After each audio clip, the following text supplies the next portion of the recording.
Breaking news, kecelakaan maut di Indralaya, seorang pengendara motor tewas di tempat. Kecelakaan maut terjadi di Jalan Lintas Palembang Kayu Agung, tepatnya di wilayah Indralaya, Ogan Ilir pada Senin 29 November 2021 siang sekitar pukul 12.30. Menurut saksi mata, kecelakaan terjadi antara dam truk nomor polisi BG 8673 AI dengan sepeda motor nomor polisi BG 4634 TS.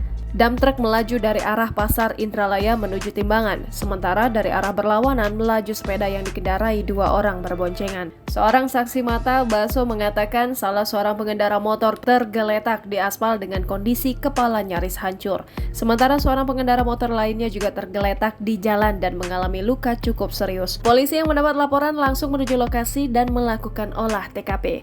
Kasat Lantas Polres Ogan Ilir AKP Muhammad Alka mengatakan anggota masih melakukan full bucket di TKP.